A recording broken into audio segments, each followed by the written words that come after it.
on a second. Let me get a sip of this coffee. What up, Bears fans? Your boy Coach T with Chicago Bears 360 back with another live video for y'all. Just a quick update before we get into these divisional title games, playoff games in the playoffs. Y'all let me know who are y'all rooting for in the comments.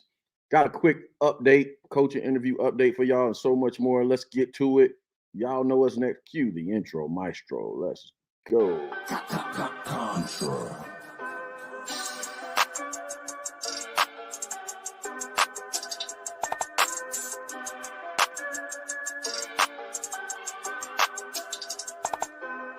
Life like chess, move to pieces, you know I roll in silence. On the road to them Benjis, I feel my teeth with diamonds. I'm high as fuck in the sky, you would've thought I'm pilot. I'm from Chicago, it get ugly, fill the streets with violence. Life like chess, move to pieces, you know I roll in silence.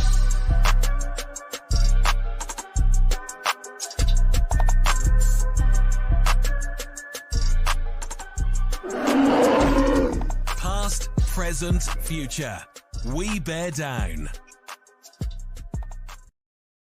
And just like that, we're back, Bears fans. This is Coach T with Chicago Bears 360. Do me a favor, if you're watching this on the playback, on the replay, go ahead and like this video, subscribe to the channel, man, and or also share the content with somebody that you know is a Bears fan. We are Chicago Bears football from a coach's perspective. Listen, we always try to, build our takes off of the schematics, how football operations actually work, how practices work, how offenses are built, how plays are designed, how offenses installed, how game plans are built, how play sheets are designed, and games are called. Because guess what? That's what I have a little bit experience in, not at the professional level, admittedly, but hey, I've done it. You know what I'm saying? So we offer perspectives based on that. So that's why you would want to like, subscribe, share, and definitely subscribe to the channel, because I believe over 20, almost 2,500 of you guys or your fellow consumers, if you will, would agree that the content is pretty decent. So shout out to y'all for that. Shout out to y'all in the chat. I'm gonna get to you in a second, but I want to provide a quick update for y'all real fast. Am I in yet? So the brain moving a little slow. Quick update for you guys. The Bears are set to interview or former Chargers wide receiver Chris. Shout out to StreamYard. Always gonna make things eventful for us as we go up. But yes, also, Baki breaking news in the chat that the Bears are expected to interview also Ike Hilliard as well for the vacant wide receiver position. So we're going to take a look at both of those guys' resumes real fast. Y'all stay tuned in. It's going to get interesting. And also, I want to get y'all perspective on the playoff games, the divisional, not the divisional round, the conference playoff or championship games today. Who do you guys think will win? I'll make my pick also in the chat. Then I'll also let you know, how I feel like these games still have an impact on, the Bears in a roundabout way. I think, there's things that we can glean from these games and logically apply them, especially if my coffee kicks in, logically apply them to the Bears situation and what we got going on in Chicago. That's always an interesting perspective. But yeah, so real fast, let's take a look at it real fast. Chris Beatty's resume, y'all know how we do it. We're going to make it real easy for you. Rely on our guy, Wikipedia over here. You know what I'm saying? Nothing fancy, no stupid, crazy graphics. You know what I'm saying? We're not doing nothing crazy over here. So let's take a look at it. Hopefully y'all can see that on the screen. I don't know if I need to blow. Can I blow this up? Can I make this larger? That's probably the best I could do. But if not, I'll read it off to you. That's a little bit larger. Obviously, Los Angeles Chargers, wide receivers coach. Pittsburgh, and by the way, it's going to be a stop in here that I'm going to logically make the connection for y'all. I want y'all to see. But Los Angeles Chargers, wide receivers coach. Pittsburgh, wide receivers coach. Maryland, 2018, associate head coach, offensive coordinator, wide receiver coach. Wow. Brother had a lot of responsibility. How you even do that? Associate head coach, that's an easy one. Co-offensive coordinator, wide receivers coach, those mess, a wide receivers coach. All right, that part makes sense. All right, Maryland 2017, associate head coach, wide receivers coach 2016, Virginia assistant head coach. I'm not going to read all these off. Obviously, a lot of stops, a lot of coaching experience, all the way back to high school. Amazing how a lot of these coaches start in high school. They get their start in high school, but somehow, you know what I'm saying, a lot of my takes are dismissed or irrelevant because I coach high school football. I just want to throw that shot out there. Pete, the people that say that foolishness, sipping my coffee on that one. But nonetheless, I digress and get back to the task at hand. Um, but I want y'all to pay attention to the 2015-2016 season. No, pay attention to 2016-2017 season at Maryland because one DJ Moore, who's now presently uh, on the Chicago Bears staff, was at Maryland while Chris Beatty was there. There's a connection for you. That's the reason why it would work. Something to look forward to. Continuity, familiarity, relationships, all those things help with um, trying to build a football team, trying to build a staff. Oh, I was up here talking like I was sharing, right? Why did it go away? Just so y'all can hear it, I can talk through it. But yeah, the 2016-2017 season, he was with at Maryland with DJ Moore. All familiar. Also, y'all seeing the resume, long resume, all the way back to high school. As I was mentioned earlier, um, all these things help again with building the continuity of the football team because it's not just about the schematics. It's not just about putting guys on the field, uh, doing install, designing plays, doing install, and running plays. It's also the football familiarity part, the team building aspects, the trust, all the non tangibles, the intangibles, or what we call the soft skills in the corporate spaces, the ability to lead men from a coaching perspective, right? To be able to lead men, motivate men, inspire men, all the things that you can't measure with a metric for all my stat boys out there that like to, uh, relegate football to just about stats. There are so many things in football that you can't measure, like heart, like will, like desire, like motivation, like inspiration, like trust, like love. How about that? One of the biggest motivators I preach when I'm giving one of my pregame speeches, always the default to listen, you got to love the dude that's next to you. At minimum, you got to like them to put your body, your mind, put your future, put everything into this game. And again, all that is part of it, right? So yeah, the familiarity to coach with Chris Beatty, with DJ Moore, I think helps the conversation. It helps with the coaching aspect of it too, because part of it for a lot of players is trust. You can't, you know what I'm saying? You can't come in and, you know what I'm saying? Like the trust part of it has, and familiarity has a lot to do with it. If they don't know you, you know what I'm saying? It takes time because, you know what I'm saying? You come in and you snapping, you going off. Sometimes the coaches, dudes are not feeling that. So that's all part of it. So you gotta be mindful of the intangibles, if you will, when you're building the football team that I don't think a lot of times in social media and a lot of platforms, that part of uh, building a football team gets discussed, right? It's not mentioned a lot. So definitely want to chime on it and think about that there. I want to share, also talk about the news. Shout out to Baki for breaking that live on the air. That Ike Hilliard was also interviewing. So I'm gonna have to create a new thumbnail and add him to the conversation as well. Ike Hilliard, his resume, we're gonna pull it up real fast, take a look at it. Not as extensive as the other guy. Obviously, Ike played in the Tampa Bay Buccaneers team. I don't know if he's part of the team that won the Super Bowl. What year was that? I think they won it in 2002, 2003, something like that. Either way, y'all know the name. As a coach, Florida Huskers, Miami Dolphins in 2011, assistant with the Redskins in 2012. I don't know if I'm trying to think if Kyle and Mike and Sean then were there in 2012. They could have been cross paths at that time. Buffalo Bills. Washington Redskins again, 2014 and 2019. So might be some familiarity with the concepts and stuff like that. Pittsburgh Steelers 2020 to 2021, and went back to college. Auburn Tigers, I believe, last season of 2022. So there you have it. Again, not as much experience as Chris Beatty, but nonetheless, former player, former professional.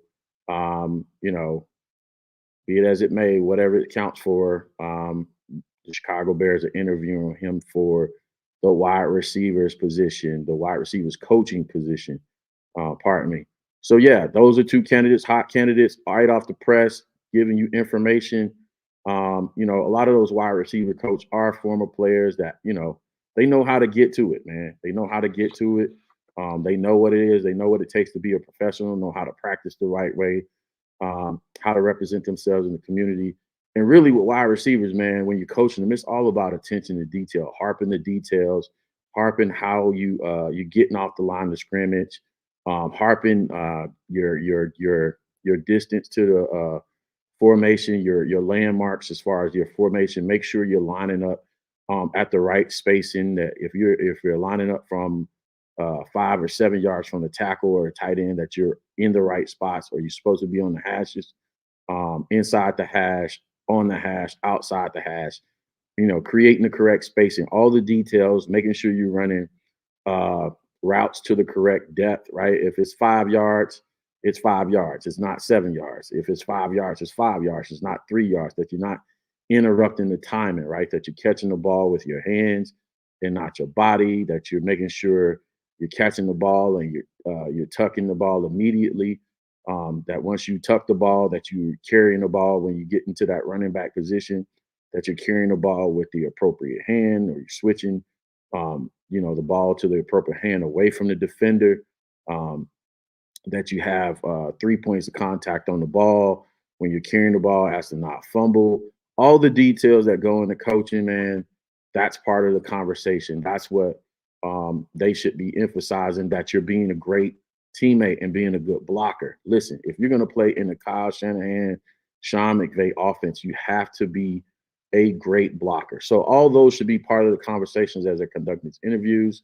Hopefully, we'll find out soon. It won't take long that Shane Waldron will get him all the position coaches that he needs head into this offseason, and we can get busy starting to get these guys familiar with the playbook, even early on in the offseason, seeing what it is we're going to be doing going into next year.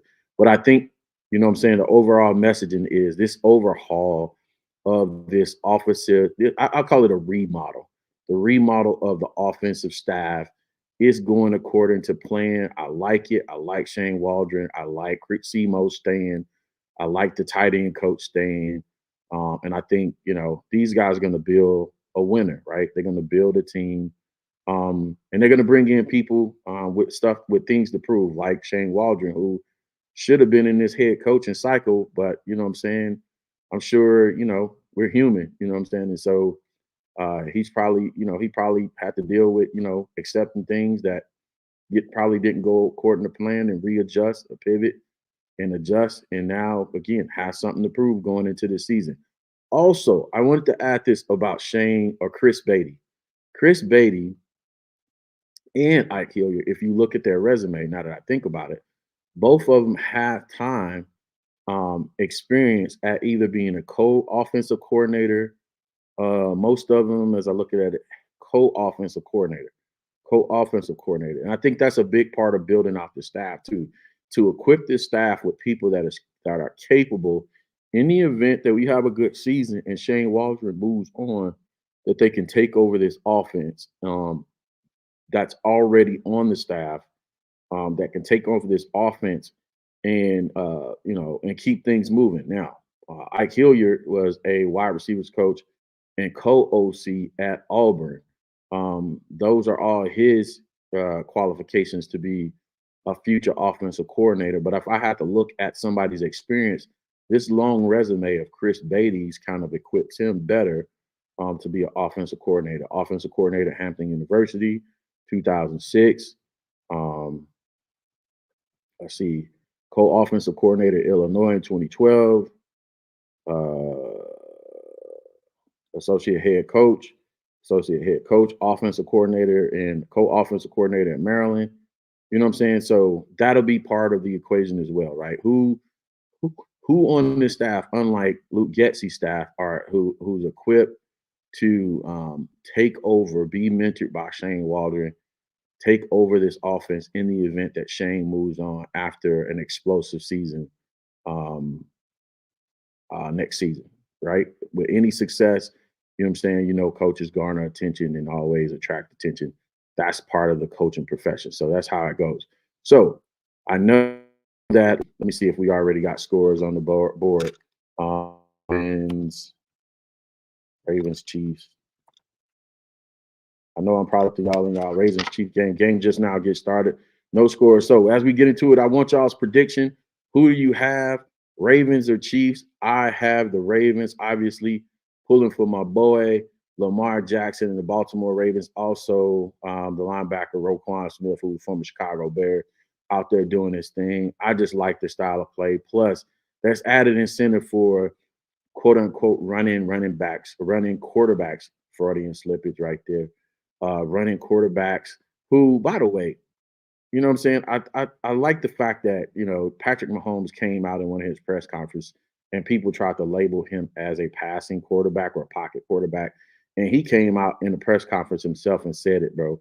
He doesn't consider himself a pocket quarterback because a lot of things that people were trying to teach him to do early on in his college career, whatever the case may be, he had to learn, or they had to learn, to become more comfortable with him as a pocket quarterback or a running quarterback or a mobile quarterback. I'm not going to get caught up in semantics. Is it pocket, mobile, or running? But he considers himself a running quarterback. For the record, for all the debaters out there to choose, tries to, dice and slice that, using straw man arguments or whatever the proper fallacy argument and debate to, move that thing towards their align with their own, perspective. But yeah, he doesn't consider himself a pocket quarterback. He considers himself a running quarterback. So, but for those that clearly don't understand it, you know what I'm saying? Lamar Jackson is a running quarterback. There's no debate. His skill set mostly aligns with Justin Fields. So, I'm leaning for that because I'm tired of the debate. I'm tired of the conversation about running quarterback or pocket quarterback. I tend to be of the school of thought that believes that the game of football is evolving back to the future. And what I mean by that is quarterbacks who originally started playing the position at the advent of the game were mobile quarterbacks. They were mobile. They were running back / quarterbacks first, but as they invented or they developed the forward passing game, you evolved into this. You have to have, you have to have 354 touchdowns and fantasy stat numbers and all this other stuff to be considered a legitimate quarterback. And I like the fact that the game is evolving, that, just do it, baby. Just win, baby. Just score any way possible. And then most of it also, too, from the strategic part of the game, that you have to prepare for running quarterbacks a lot bit differently than you do pocket quarterbacks. There's certain coverages you can't play with a running quarterback or you're going to get cooked. You can't play a whole lot of man coverage with a running quarterback. You want to be in zone coverages where corners and safeties have their eyes on the quarterback. It changes the game. It forces you to play and coach the game a lot differently. So I'm a fan of it. Anything that evolves the game, I'm a fan of. So shout out to Lamar. Do your thing. Get this dub. Let's go to the Super Bowl. Get another dub. And so we can put this to rest, even though I know it won't be put to rest. Somebody will move the goal line again and say, oh, well, it was only one running quarterback that won the Super Bowl. Shut up.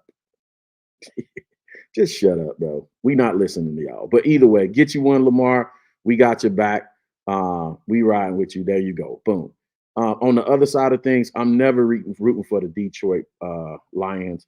Shout out to Don Bird. I'm never rooting for the Detroit Lions to win the Super Bowl, even though that franchise has suffered in infamy for whatever. Guess what? It can continue today. I'm not rooting for you today, never ever, because you're a division foe, you're a division opponent, and I don't want to hear the likes of Don Burr's mouth or any other Detroit Lions fan. Shout out to my guy, Carl, who's also a Detroit fan, long time season ticket holder as well. Not rooting for you either, my boy. I don't want to hear y'all mouth. So it is what it is. But besides the fact that I'm a Kyle Shanahan guy, I love his offense. I steal his stuff. I think he's the benchmark for offensive football right now. The big question is there is Brock Purdy. Can Brock play up to par and keep this offense moving? Not only that, does Detroit have an answer for this short, quick passing game that goes along with Kyle's running concepts? That's going to be key. And can they match San Francisco's physicality, both on offense and defense? But nonetheless, I got the 49ers in that game. I got the Baltimore 49ers Super Bowl, the rematch of when Baltimore basically beat their ass a couple weeks ago, and a possible, you know what I'm saying, correction of that. But I'm still going to take Baltimore to win the Super Bowl if that's the case. It is what it is. You know what I'm saying? How does that affect the Chicago Bears? Both of these games, again, the perspective about running quarterbacks with Lamar. There's a narrative right there that there's an attachment. You know that, you know what I'm saying, Bears Twitter is going to attach there to itself too. People going to tweet out, look, see, you know, running quarterbacks can win. I'll probably be one of those people, by the way, admittedly. Yeah, it is what it is. Even though both of these guys are mobile, I really look at this game, or you could look at this game if you really look into it to do it this way. You're really looking at, you know what I'm saying, the best potential of Caleb Williams and Patrick Mahomes. Let's face it, that's the association that people tie to Caleb Williams anyway, in projecting him as a transcendent, generational Hall of Fame quarterback. Because guess what? You can't be generational and transcendent without being a Hall of Famer. Shout out to my guy, Herb Howard, who made that point on 670 to score the other day. And versus, so it's basically Caleb versus Justin today and Lamar Jackson. Again, Justin Fields at his greatest, his ceiling is Lamar Jackson to me. You know what I'm saying? So to me, there's a logical tie to it. If you want to tie the Bears quarterback conundrum situation, the debate that we've been having all this offseason, here's a logical attachment to both of those situations right there. Caleb Williams is Mahomes. His ceilings is Mahomes. Justin Fields' ceilings is Lamar Jackson. If you don't agree, you just don't agree. It's my platform. It's my show. I get to, you know what I'm saying, create the narrative the way I want. But I think it's just fun. You know what I'm saying? It's lighthearted fun to make those connections and give us something to debate about, talk about, whatever, prognosticate about. You know what I'm saying? All that good stuff. It is what it is. The other game, yeah, I have nothing for you other than keeping Detroit out so we don't have to hear the noise. I guess you could go Kyle Shanahan, Sean McVay's system is what we have. You're rooting for the system to be a winner. And by the way, Kansas City just put up a touchdown as I'm watching the score change live on Google.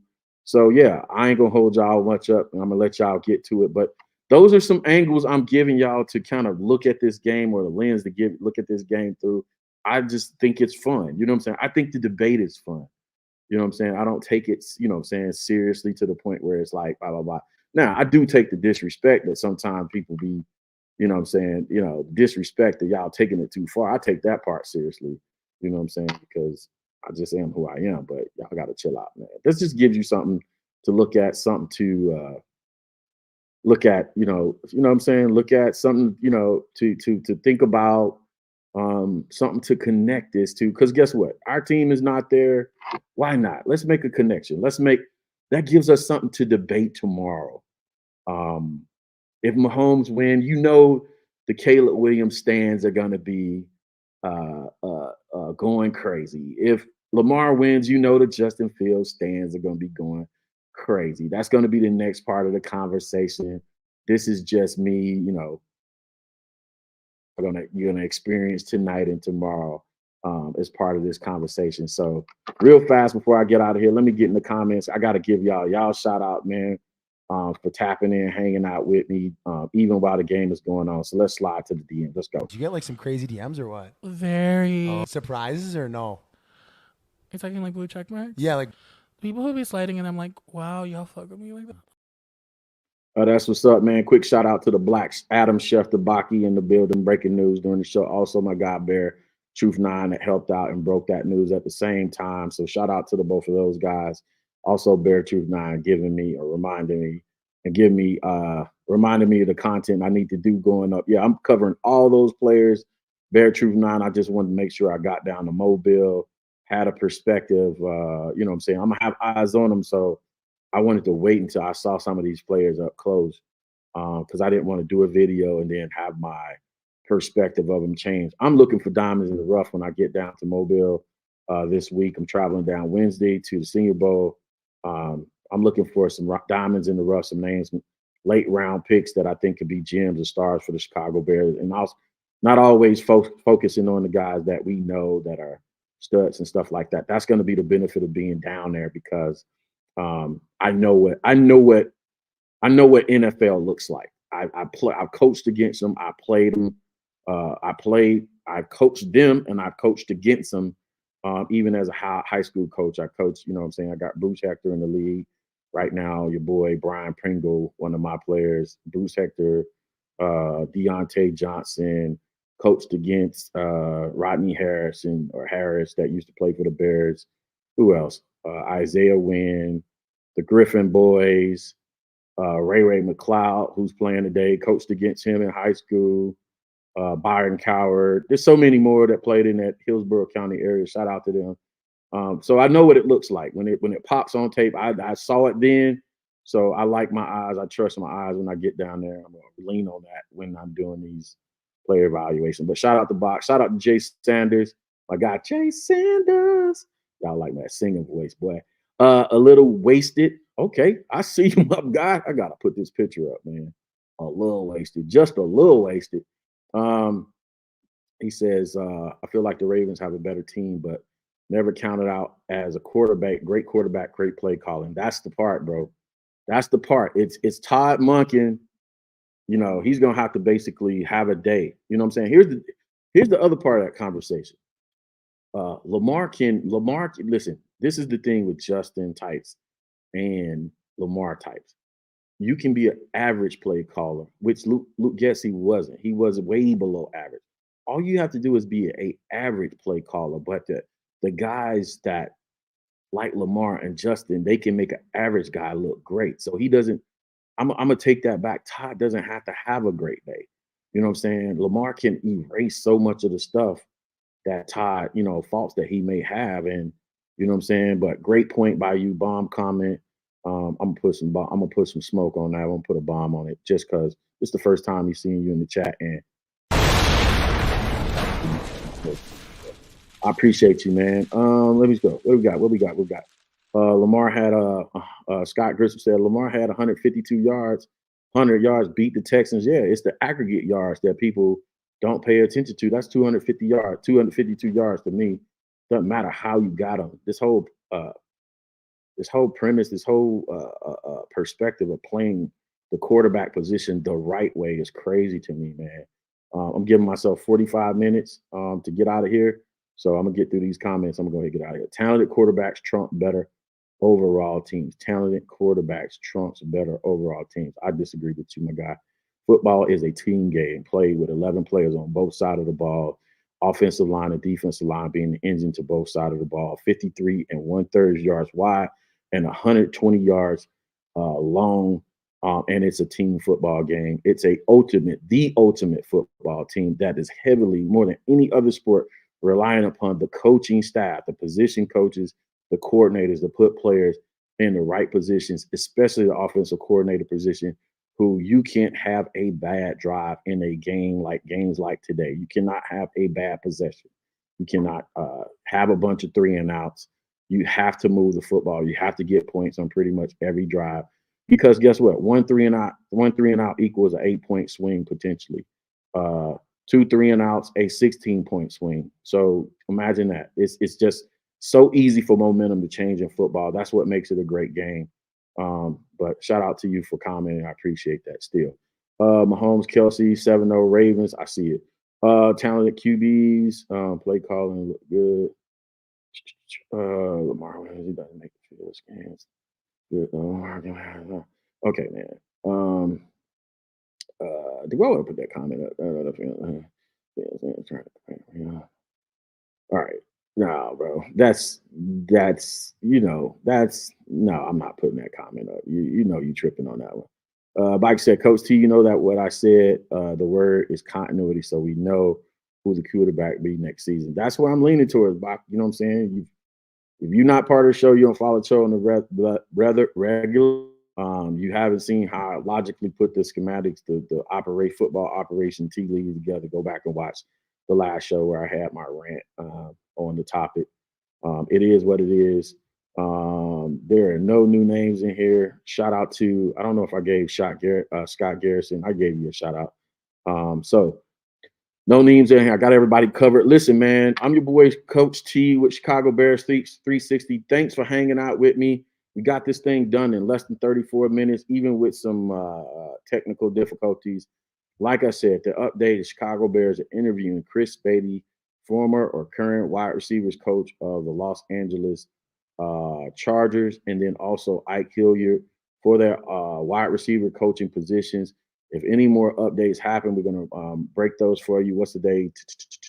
Sunday. Or, you know what I'm saying? Unless anything, breaking news, anything big happens, I'll see y'all on Tuesday, 5 p.m. Eastern Standard Time, 4 p.m. Central for our regular Tuesday show. It's going to be my last show before we break down the Mobile for the Senior Bowl. May have some quick hits while I'm down in Mobile. I doubt it because I'm going to be trying to grind to get content, to get interviews. Got some big interviews coming up. Brad Gabriel. Also, I'm trying to get Herb Howard on the show. Also, Danny Scheinman on the show. Greg can give us insight on the scouting perspective. Danny is a big time on player personnel and scouting. He looks at players on position by position. So a lot of good content coming up. And then also a surprise guest, quarterback coach guru that's known throughout the league. I'm waiting on the final confirmation email for him to come through, and then I will actually put that information out on X, Twitter, and let y'all know. Big time interview, big time insight. If we indeed land that one, pull that one off. So, man, I appreciate y'all for hanging out with me. And now, until next time, y'all know what it is, man. It's always chest up, chin up, man, beers up, and then you bear down. Let's do it like that. And I'll see y'all next time. Peace.